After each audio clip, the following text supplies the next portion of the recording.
Napakaganda ng araw ngayon. Good morning to people. Ayan, ito yung back sa building namin. Nasa 4th floor kami. Ayan po. Ang ganda na palang yan. Salamat sa Panginoon.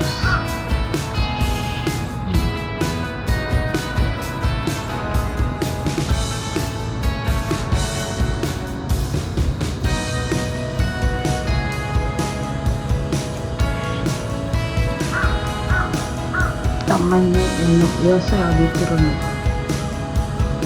Yung sa siya. Pero doon ba building yung malapit doon sa Paulo